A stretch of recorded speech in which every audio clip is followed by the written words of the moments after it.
28/12/2023 প্রাতঃমূর্লি ওম শান্তি বাপ-দাদা মধুবন। মিষ্টি বাচ্চারা, সর্বদা সৎপাত্রে দান করবে, ফালতু সময় অপচয় করবে না। প্রত্যেকের নাড়ি টিপে দেখো যে শোনার সময় তার ভিত্তি কোথায় যায়। প্রশ্ন: পবিত্র দুনিয়াতে যাওয়ার জন্য তোমরা বাচ্চারা অত্যন্ত সতর্ক থাকো। কোনো কোনো বিষয়ে তোমাদের সতর্কতা অবলম্বন করতে হয়। উত্তর: গৃহস্থ ব্যবহারে কমল ফুলের সমান থাকাই হলো সবথেকে বড় সতর্কতা। আমাদের ত্যাগ হলো সমগ্র পুরানো দুনিয়ার ত্যাগ। এক চোখে হলো সুইট হোম, অন্য চোখে হলো সুইট রাজধানী। এ পুরানো দুনিয়াকে দেখেও দেখবে না, এটাই হলো অনেক বড় সতর্কতা। এই সতর্কতা অবলম্বন করলেই তোমার পবিত্রতা দুনিয়াতে চলে যাবে। গীত: ধৈর্য ধরো হে মন, ওম শান্তি। গান শোনার সাথে সাথেই বাচ্চাদের খুশির পারদ ঊর্ধ্বমুখী হওয়া উচিত, কেননা জগতে দুঃখ তো আছেই। মানুষ মাত্রই হলো নাস্তিক, অর্থাৎ বাবাকে জানে না। এখন তোমরা নাস্তিক থেকে আস্তিক হচ্ছ। বাচ্চারা, তোমরা এখন জানো যে তোমাদের সুখের দিন আসছে। যখন কোথায় যাবে তখন সবার আগে নিজের পরিচয় দিয়ে বলবে যে আমরা নিজেদেরকে কেন ব্রহ্মা কুমার কুমারী বলে থাকি। ব্রহ্মা হলেন প্রজাপিতা, শিবের সন্তান, উচ্চ থেকে উচ্চতম। সেই নিরাকারকে বলা হয় ব্রহ্মা। বিষ্ণু শঙ্কর তো হলেন তার সন্তান। বিষ্ণু আর শঙ্করকে কখনো প্রজাপিতা বলা হয় না। প্রজাপিতা ব্রহ্মা এখানে আছেন। দেখো, এ পয়েন্ট ভালো করে ধারণ করো। লক্ষ্মীনারায়ণ রাধেকৃষ্ণকে প্রজাপিতা বলা হয় না। প্রজাপিতা ব্রহ্মার নাম সুপ্রসিদ্ধ। ইনি হলেন সাকার প্রজাপিতা। এখন স্বর্গের রচয়িতা তো হলেন পরমপিতা পরমাত্মা শিব। স্বর্গের রচয়িতা ব্রহ্মা নন। নিরাকার পরমাত্মা এসে প্রজাপিতা ব্রহ্মার দ্বারা স্বর্গ রচনা করেন। আমরা হলাম তার অগণিত বাচ্চা। আত্মা তো হলো পরমপিতা শিবের সন্তান। বোঝানোর জন্য ভালো পদ্ধতি চাই। বলো, আমাদেরকে তিনি রাজযোগ শেখাচ্ছেন, ব্রহ্মার দ্বারা সৃষ্টির আদি মধ্য অন্তের রহস্য বুঝাচ্ছেন। তো প্রথমে এই ব্রহ্মা শুনেন, জগদম্বাও শুনেন। আমরা হলাম দিকে গায়াও হয় কন্যা সে, যে 21 কুলের উদ্ধার করে, 21 জন্ম সুখ প্রদান করে। আমরা পরমপিতা পরমাত্মার থেকে 21 জন্ম সত্যযুগ ক্রেতাতে সুখ পাওয়ার জন্য উত্তরাধিকার নিচ্ছি। অবশ্যই সত্যযুগ ক্রেতাদের ভারত সদা সুখী ছিল, পবিত্রও ছিল। তো তিনি হলেন আমাদের বাবা, ইনি হলেন দাদা। এখন যার কাছে এত সন্তান আছে তথাপি তার কোনো উদ্বেগ নেই। কত অসংখ্য বাচ্চা আমাদেরকে ব্রহ্মার দ্বারা রাজযোগ শেখাচ্ছেন। এই অসীম জগতের বাবার থেকেই আমাদের উত্তরাধিকার প্রাপ্ত হচ্ছে। সমগ্র দুনিয়ায় হলো পতিত, তাকে পাবন করেন একমাত্র বাবা। পুরানো দুনিয়াকে পরিবর্তনকারী স্বর্গের রচয়িতা তিনি হলেন সদ্গুরু, সকলের সৎ গতি দাতা। নতুন দুনিয়াতে হলো লক্ষ্মীনারায়ণের রাজ্য। ভারতের যে দেবী দেবতাদের রাজ্য ছিল, সে দেবতারাই 84 জন্ম নেই, পুনরায় বর্ণ বলতে হয়। আগেই সময় চেয়ে নিতে হবে। বলো, এই কথাগুলিকে শান্ত চিত্রে মন দিয়ে শুনুন। বুদ্ধিকে এদিকে ওদিকে যেতে দেবেন না। ভাই এবং বোনেরা, বাস্তবে আপনারা সবাই হলেন শিবের সন্তান। প্রজাপিতা ব্রহ্মা তো হলেন এই বংশতালিকার মুখ্য। আমরা হলাম ব্রহ্মার মুখ বংশাবলী ব্রাহ্মণ, তার থেকে উত্তরাধিকার নিচ্ছি। যোগবলের দ্বারা বিশ্বের রাজ্যভাগ্য প্রাপ্ত করি, নাকি বাহুবলের দ্বারা। আমরা ঘর বাড়ি ত্যাগ করি না, আমরা তো নিজেদের ঘরেই থাকি। এটা হলো মানুষ থেকে দেবতা হওয়া স্কুল। মানুষ তো কাউকে দেবতা বানাতে পারে না। এটাই হলো পতিত দুনিয়া।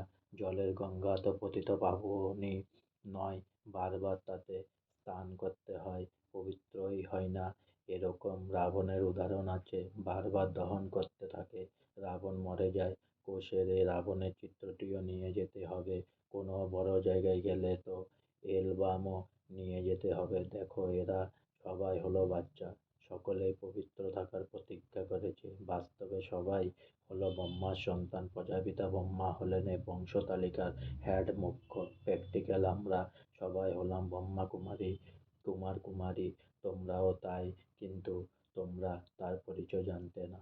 এখন দুনিয়াতে কেউ সত্যিকারের ব্রাহ্মণ নেই। সত্যিকারের ব্রাহ্মণ হলাম আমরা, রাজ্যও আমরা পাই। তারপর এটা হলো ব্রাহ্মণদের বংশতালিকা। ব্রাহ্মণ হলো টিকি বাচ্চাদেরকে বোঝানো হয়েছে যে শ্রীকৃষ্ণ ভগবান নয়, সে তো সম্পূর্ণ 84 জন্ম নেই, 84 জন্ম পূর্ণ করে পুনরায় দেবতা হতে হবে। কে বানাবেন? বাবা বানাবেন। আমরা তার থেকে রাজযোগ শিখছি। তারও মহিমা আছে। এক ওকার, তিনি হলেন নিরাকার, অহংকারী। তাকে এসে সার্ভিস করতে হয়। পতিত দুনিয়া পতিত শরীরে আসেন।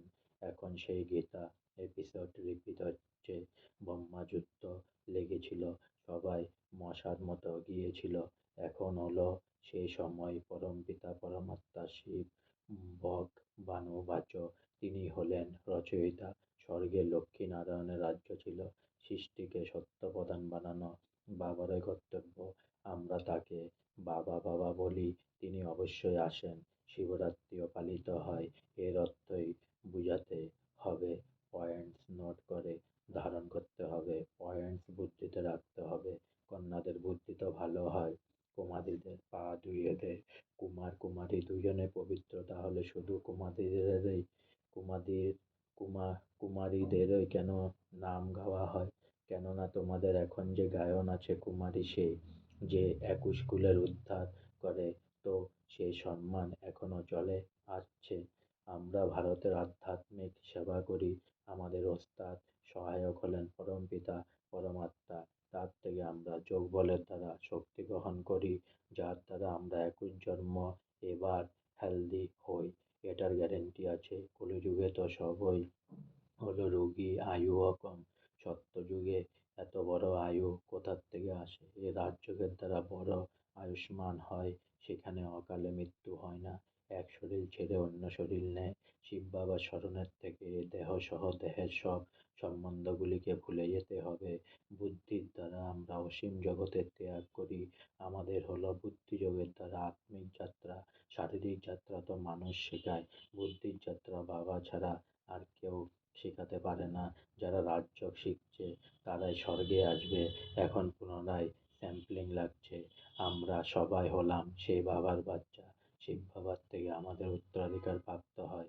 এ দাতাও শিব বাবার থেকে উত্তরাধিকার নিচ্ছেন। তোমরাও অসীম জগতে বাবার থেকে উত্তরাধিকারী গ্রহণ করো। এ হলো বড় হাসপাতাল। আমরা 21 জন্মের জন্য আর রোগী হব না। আমরা ভারতের সত্যিকারের সেবা করছি। এই জন্য গায়ন আছে, শিব শক্তি সেনা। এখন বাবা বলছেন স্মরণের দ্বারা নিজে বিকর্ম বিনাশ করো, তাহলে আত্মা শুদ্ধ হয়ে যাবে। আর জ্ঞান ধারণ করলে তোমরা চক্রবর্তী রাজা হয়ে যাবে। আমরা পবিত্র হলে লক্ষ্মীকে অথবা নারায়ণকে বরণ করতে পারবো। সর্বগুণ সম্পন্ন সম্পূর্ণ নির্বিকারী এখানে না হলে তো লক্ষ্মী নারায়ণকে কিভাবে বরণ করবে? এই জন্য বাবা, এই জন্য বলা হয় আয়নায় নিজেকে দেখো। লক্ষ্মী নারায়ণকে বরণ করার যোগ্য হয়েছ। সম্পূর্ণ মোহমুক্ত না হলে তো লক্ষ্মীকে বরণ করতে পারবে না। আর প্রজা হতে হবে। শিব বাবাকেও পরমধাম থেকে আসতে হয়। অবশ্যই পতিত দুনিয়াতে আসবেন এবং পাবন বানিয়ে নিয়ে যাবেন। এখানে আমরা অনেক বিষয়ে সতর্ক থাকি। আমাদের এক চোখে সুইট হোম আর অন্য চোখে সুইট রাজধানী। আমাদের ত্যাগ হলো সমগ্র দুনিয়ার ত্যাগ। ঘর গৃহস্থ থেকে কমল ফুলের সমান পবিত্র থাকি। বৃদ্ধ অবস্থায় মনে করে বানপ্রস্থে চলো, মুক্তিধামের জন্য পুরুষার্থ করি। এই সময় তো সকলেরই হলো বানপ্রস্থ অবস্থা। প্রত্যেকেরই অধিকার আছে বাবার থেকে উত্তরাধিকার নেওয়ার। দুঃখধামকে ভুলে যেতে হবে। এটা হলো বুদ্ধির দ্বারা ত্যাগ। আমরা পুরানো দুনিয়াকে বুদ্ধির দ্বারা ভুলে গিয়ে নতুন দুনিয়াকে স্মরণ করি। তারপর মতি অনুসারে গতি হয়ে যায়। এটা হলো সব থেকে বড় গডফাদারলি ইউনিভার্সিটি। ভগবানুবাচ, আমি রাজযোগ শিখিয়ে মানুষ থেকে দেবতা বানাচ্ছি। এরকম ভাবে বোঝাতে হবে। বলো আমি যা কিছু শোনাচ্ছি তা বসে মন দিয়ে শুনুন। কথায় মাঝে প্রশ্ন করলে সে প্রবাহ ভেঙে যায়। আমি আপনাদেরকে সমগ্র সৃষ্টির চক্রের রহস্য বুঝাচ্ছি। ড্রামাতে শিব বাবার কি ভূমিকা, লক্ষ্মীনারায়ণকে আমাদের সকলের জীবন কাহিনী বলবো। প্রত্যেকের নারী দেখতে হবে।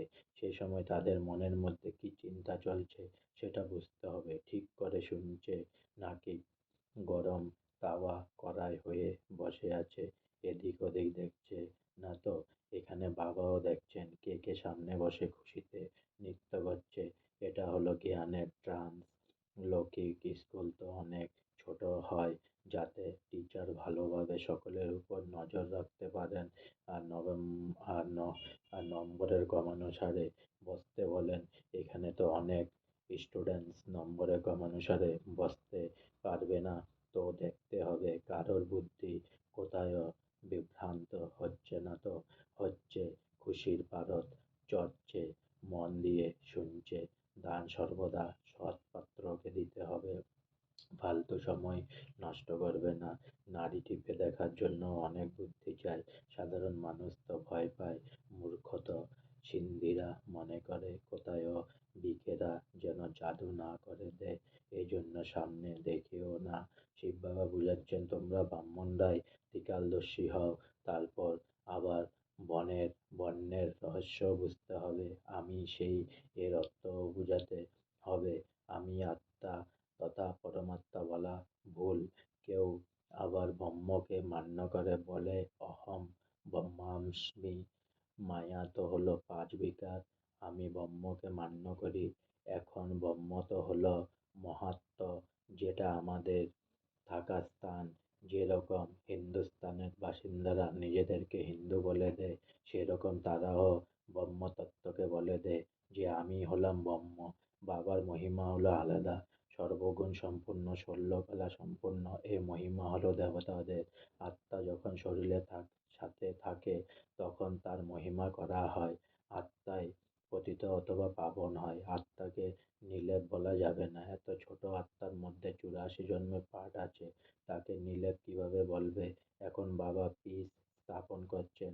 তা তোমরা বাচ্চারা বাবাকে কি প্রাইজ দেবে? তিনি তোমাদেরকে 21 জন্মের স্বর্গের রাজধানী প্রাইজ দিচ্ছেন। তোমরা বাবাকে কি দিতে চাও? যে যত প্রাইজ বাবাকে দেবে সে ততই প্রাইজ বাবার থেকে নেবে। সবার আগে ইনি প্রাইজ দিয়েছেন। শিব বাবা তো হলেন দাতা। রাজারা কখনো হাতে কিছু নেন না, তাকে অন্নদাতা বলা হয়, মানুষকে দাতা বলা হয় না। যদিও তোমরা সন্ন্যাসীদের দান করো, কিন্তু রিটার্ন ফল তো সেই শিব বাবা দাতাই প্রদান করেন। বলে যে সব কিছু ঈশ্বর দিয়েছেন, ঈশ্বর নিয়ে নেবেন। তাহলে কেউ মারা গেলেন কন্দন করো, কিন্তু না তিনি দেন আর না তিনি নিয়ে নেন। তাকে তো অলৌকিক মা বাবা জন্ম দেন। যখন সে মারা যায় তখন তাদের দুঃখ হয়। যদি ঈশ্বর দেন আর ঈশ্বরে নিয়ে নেন তাহলে দুঃখ কেন হয়? বাবা বলেন আমি তো সুখ দুঃখ থেকে পৃথক থাকি। তো এ দাতা নিজে সবকিছু অর্পণ করেছেন, সেজন্য ফুল প্রাইজ নিচ্ছেন। কন্যাদের কাছে তো কিছুই নেই। যদি তাদের মা বাবা দেয় তাহলে তারা সেটা শিব বাবাকে দিতে পারে। যেরকম মাম্মাও গরিব ছিলেন, তারপর দেখেও কত তীব্র পুরুষত্ব করে এগিয়ে গেছেন। তন মন ধন দিয়ে সেবা করছেন।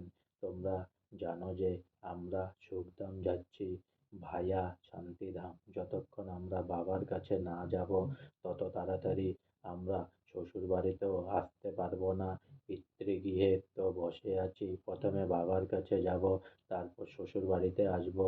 এখানে হলো শোক বাটিকা, সত্যযুগ হলো অশোক বাটিকা। আচ্ছা, মিষ্টি মিষ্টি আগামী বাচ্চাদের প্রতি মাতা পিতা বাপ দাদার স্মরণে স্নেহ সুমন আর সুপ্রভাত। আত্মাদের পিতা ওনার আত্মারূপী বাচ্চাদেরকে জানাচ্ছেন নমস্কার। ধারণার জন্য মুখ্য সার: 1 নম্বর, এ বানপ্রস্থ অবস্থাতে সুইটহোম আর সুইটের রাজধানীকে স্মরণ করা ছাড়া বাকি সব কিছু বুদ্ধি দিয়ে ভুলে যেতে হবে। সম্পূর্ণ মোহমুক্ত হতে হবে। 2 নম্বর, বুদ্ধিযোগের দ্বারা অসীম জগতের ত্যাগ করে আত্মিক যাত্রা করতে হবে। সেই মতে চলে পবিত্র হয়ে ভারতের সত্যিকারের সেবা করতে হবে। বরদান: শ্রেষ্ঠ কর্মরূপী বৃক্ষের ডালে আঁটো-সাঁটো হয়ে বসে না থেকে উড়ন্ত পাখি হয়ে হিরোপাঠধারী ভব। সঙ্গম যুগে যে শ্রেষ্ঠ কর্ম করছ, এ শ্রেষ্ঠ কর্ম হলো হীরের ডাল বৃক্ষের শাখা প্রশাখা। সঙ্গম যুগে যেরকমই কর্ম হোক, কিন্তু শ্রেষ্ঠ কর্মের বন্ধনে ফেঁসে যাওয়া অথবা পার্থিব জাগতিক বস্তুর প্রতি কামনা রাখা, এটা হলো সোনার শিকল।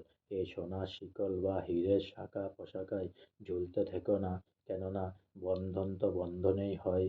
সেই জন্য বাপদাদা সবাইকে উড়ন্ত পাখি স্মরণ করাচ্ছেন। যে সকল বন্ধন অর্থাৎ পার্থিব জগতের সব কিছুকে অতিক্রম করে হীরা পাড়ধারী হও।